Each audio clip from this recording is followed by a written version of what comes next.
Black Everything podcast, where our goal is to empower, educate, and elevate. For those of you that do not know me, my name is Portia. So let's get right into it. Let's get right into it today. You know, I actually seen something. You know how everything goes viral. We live in a very whatever's cool, everybody on the bandwagon is jumping into it. And I ran into this challenge on TikTok called the Omarion Challenge. And I don't know if any of you guys have seen that. But I must say, the choreography is only fit for Omarion. Because everybody is trying to replicate this man's choreography. And it almost looks like they're having some type of spasm or some type of Tourette's. But take a look at Omarion get down. Take a look at him getting down. Yes.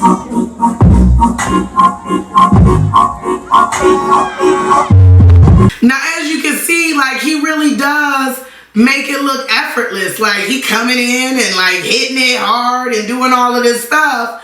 But let me let you see.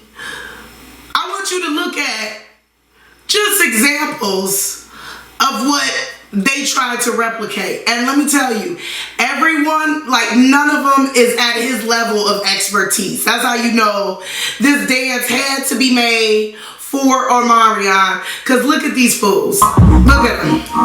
Yes.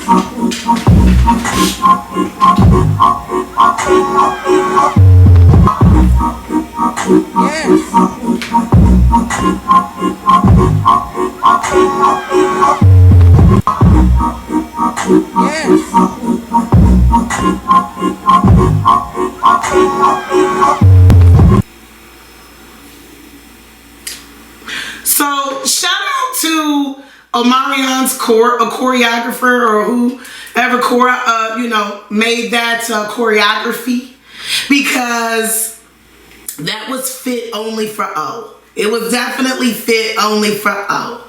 Okay, but I wanted to kind of make this. I wanted to start off really with some lighthearted energy, and kind of transition into us talking about today's topic. We're moving into different seasons.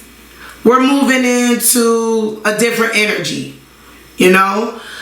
And there is a such thing as seasonal depression.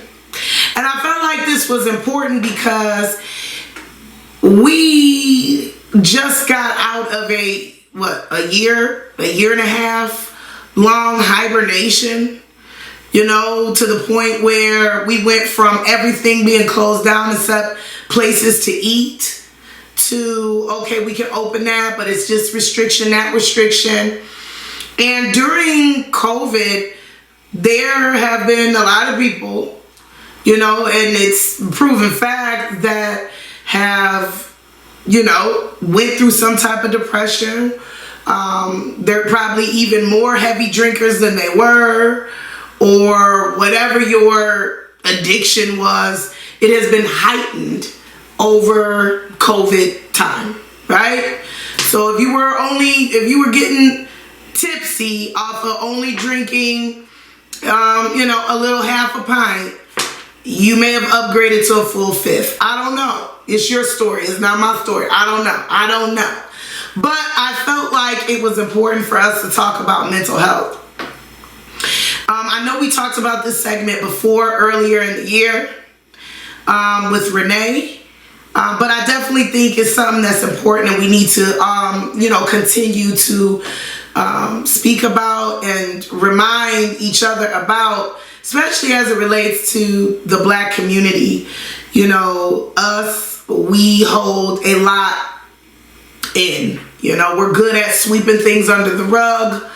We're good at just dusting off our shoes and just keeping it moving. I mean, in a way, we were programmed like that, you know? That stuff is embedded in our DNA, you know? You bring it back to slave time. And I know for y'all hate talking about slave. And you know what? Another thing. before we get into the history. You know, one thing about this platform, what I wanted to do, I wanted to be able to openly and freely be able to express my opinions and my thoughts, right? As it related to Black people, brown people, minorities, right? And in doing so, I feel like this is an opportunity for us to have those uncomfortable conversations that a lot of people try to, you know, shun you from having because everything is so politically correct. I felt like this would be a great way to be able to express ourselves and really just have open dialogue. That's why I'm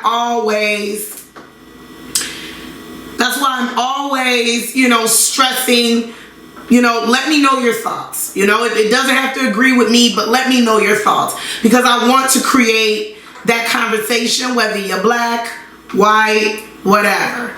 Because eventually what I would hope is that we can get a better understanding of other people's points of view, just as well as my points of view, and figure out where the disconnect is and gradually meet in the middle, right? Now I just did this sidebar because there was a comment made, and I appreciate your comment.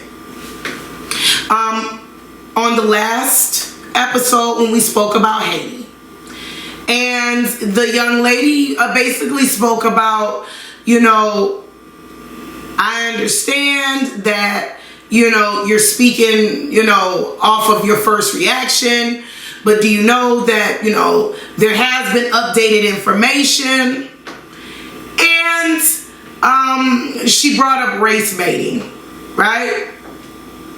Now, I wanted to have this sidebar because I want people to understand, when I'm talking about my history, when I'm talking about our history, when I'm speaking about, you know, how we're going to overcome, you know, things in the future, in order to understand the path that we're going, we have to also understand where we come from. And I apologize that a lot of us minorities, more importantly, well, not more importantly, but a lot of us minorities, you know, our history isn't painted and yellow ribbons and pink bows. I'm sorry that, you know, speaking about being whipped is considered race baiting, but the facts are the facts. Regardless if there was some new piece of information that Biden was a hero, excuse me, or if there was some other piece of information that Kamala, you know, saved all the Haitians. The facts are the facts. The fact that anybody thought it was okay to whoop a human being, regardless of, you know, how everything played out afterwards, that's a problem.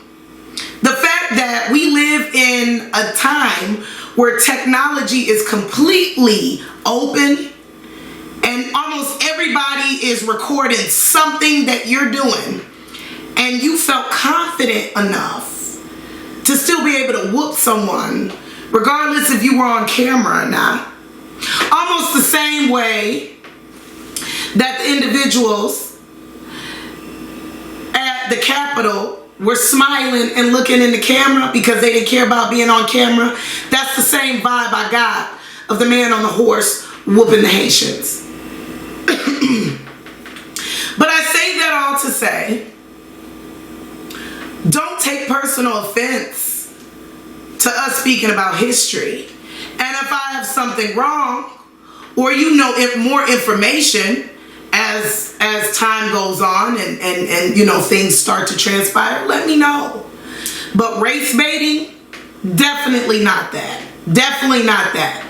Especially when we seeing people get whooped on horses, and we know that people are getting shot down for having lick chap and you know, just anything in their hand. It could be a bouquet of flowers. So with that being said, I just wanted to have that side note. Now back to what I was speaking about. So as we enter into the seasonal depression, it's a real thing, right? And I speak about this because a lot of minorities, black folks, I only can speak for myself as well, but I know that obviously, we all have traumas. I only can speak about the traumas that I have, that I can observe within my own people and community and family and all of that.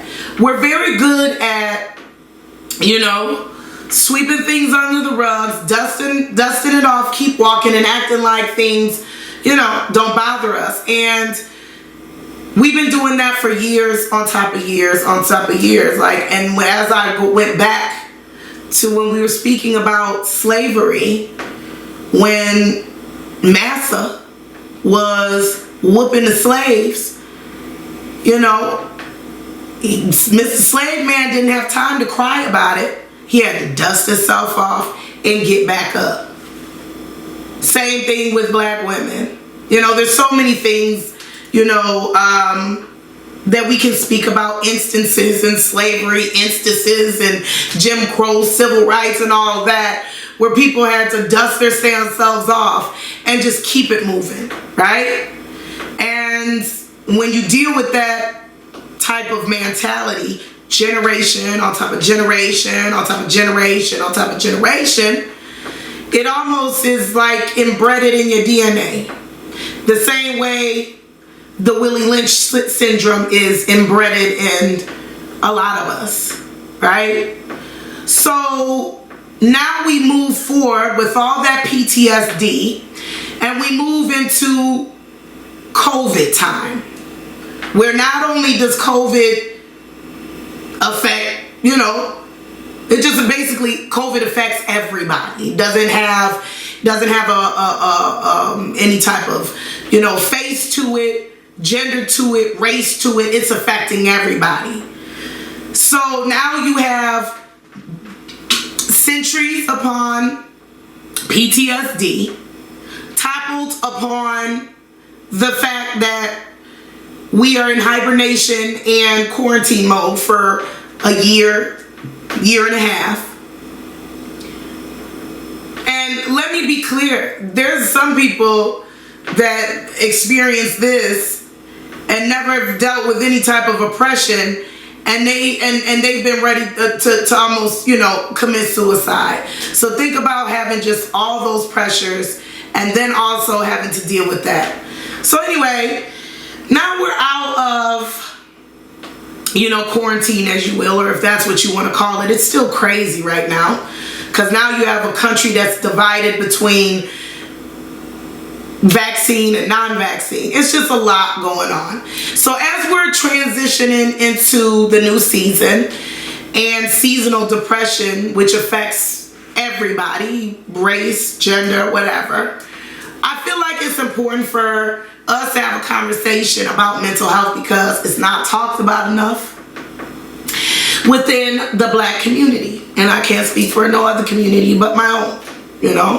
You guys let me know. I know I have other followers from different nationalities. Y'all let me know, is that something that is talked about within, you guys' community? Is it more accepting? Let me know. But I know as it relates to us, it's not something that's really talked about. I think we have been talking about it more now because people, are more on this whole woke and which is great, but it's still a problem. So I wanted to talk about different coping mechanisms that that help me and could help you, because this is something we all deal with. I'm going to keep emphasizing this. Depression and all of that, no matter the circumstance on how you got there, it has no race, face, gender, any of that, right? But I really wanted to hone in and speak about it, like I said, because PTSD and just the mind and pressures and depression is something that black people have definitely been dealing with for centuries. and we've had to strap up our bootstraps, dust it off, and keep walking. So, one thing that I've been trying to get more into to deal with my stress and my kids, because Lord, for you guys, for you single mothers out there, not even just single mothers, for mothers that, you know, that just have to deal or just really hands-on with your children, regardless of the situation, it can be extremely stressful. So one thing that I've been trying to do, and I haven't been really consistent with it, but I noticed that when I go, I feel amazing. But just to actually go, it's almost like I have cinder blocks on my arms and my legs, and I'm just like, oh my God. But once I actually go, I feel great, and that's working out. Working out. Like, it's hard as hell to get up in the gym, but as soon as you leave that gym, it feels amazing. I'm kind of in the transition where I'm trying to make a better schedule for myself throughout the day. So I was going at 5 o'clock in the morning, me and my friend, and I think we both kind of realized it's too easy to slip up, especially when you got to get home just to be able to get your kids off to school and then still proceed with your day. Is it doable? Yes. Is it realistic to continue to do in the winter? I don't know. So I'm trying to work that out. But working out is great. Another thing is find a hobby. Find a hobby. You know, a lot of times us as adults, we got out of doing the things that we enjoy doing just because of work life or kids or whatever the reason that it was, you know. For example, for me, I used to love to go skating. Love to go skating. So I felt like a good way for me and my kids to bond was to start going roller skating, you know. Set realistic expectations for yourself, because I am the queen of setting unrealistic expectations. So I set it in my mind like, oh yeah, we gonna go on Friday, Saturday. Oh no, we gonna drive out to Chicago and we gonna go to that skating rink. No, that absolutely did not happen. But even if you say, you know what, okay, we're gonna go every other Friday, or you're gonna do your favorite hobby every other, whatever's conducive to you and your schedule, right? But definitely pick up that hobby. If you were someone that used to play basketball, you know, for you men out there, let me tell you something. My father, his hobby was working out and playing basketball. That was his hobby. Anytime there was an open gym, he was gonna go. Like, God, you know, rest in peace if I had the opportunity to speak to him and just ask him like how that worked out for him as an adult and just relieving stress and stuff. I wish I could ask him, but I'm sure that, you know, made wonders for him. That was something that he enjoyed doing. He was also on the bowling team.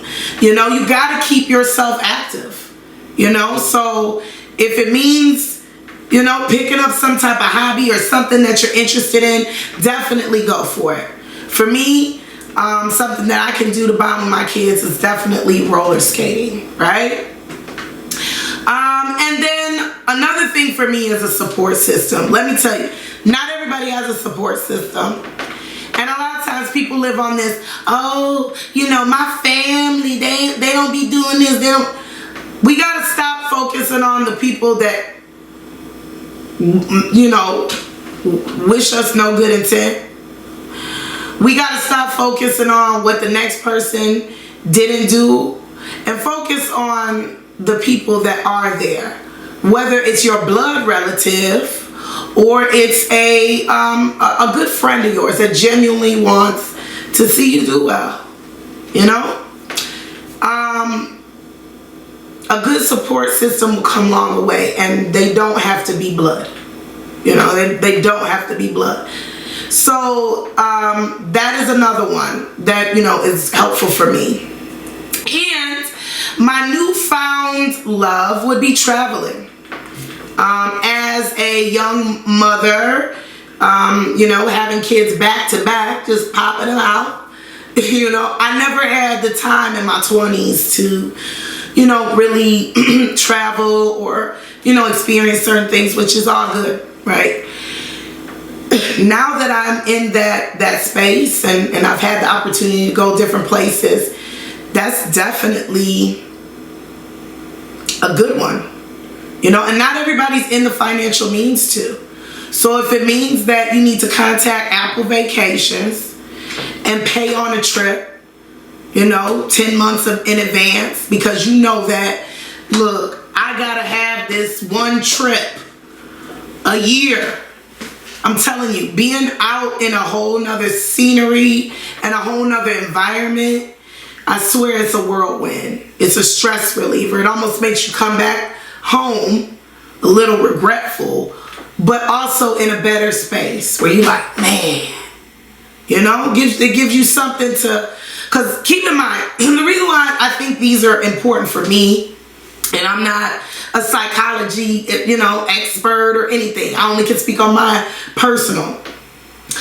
But I think the reason why it's so important for me, these things, is because it gives you something to look forward to. If you're always living in this robotic state of mind, or for a lot of us during COVID, we had to work from home, looking at the same walls, same routine, you know, it becomes very depressing. It's almost like you lose a sense of hope. You know, like, man, if this is what it is, I don't know. So I think that you have to create things in your life that are worth living for. And, okay, I know people, oh, well, my kids, yes. But just something beyond the responsibility. You have to have an outlet. So that's all I wanted to talk about with you today. I mean, you need to have an outlet. Take it, you know, for what it is. But with that being said, I want to roll into the Black Business Shout Out. Black Business Shout Out. Got that Black Business Shout Out. Black Business Shout Out. There is this company, and it's called It's A Black Thang. It's a blackthang.com. So go check them out. They sell everything from murals, pictures, to Christmas ornaments, to umbrellas, to mouse pads, all your home decor, shower curtains, and everything is black. It's a black thing. You know, it either is going to have a black quote or a black picture, black Christmas angels, black ornaments. Take a look at it. It's really, really dope. And the artwork is phenomenal. You definitely can order that. You can order it by size. So I'll have that in the description link below. As you guys know, I always got to represent Renee. It is Beyond Beautiful. It's her new body contouring store. Definitely hit her up. I put the information in the link below, in the description link below. So definitely take a look at that and schedule your appointments. It's not just body contouring, it's teeth whitening. It's the whole nine to make you look beyond beautiful. So definitely check it out. But with that being said, you know what I say. Go beyond the limit of the sky. Peace and blessings always.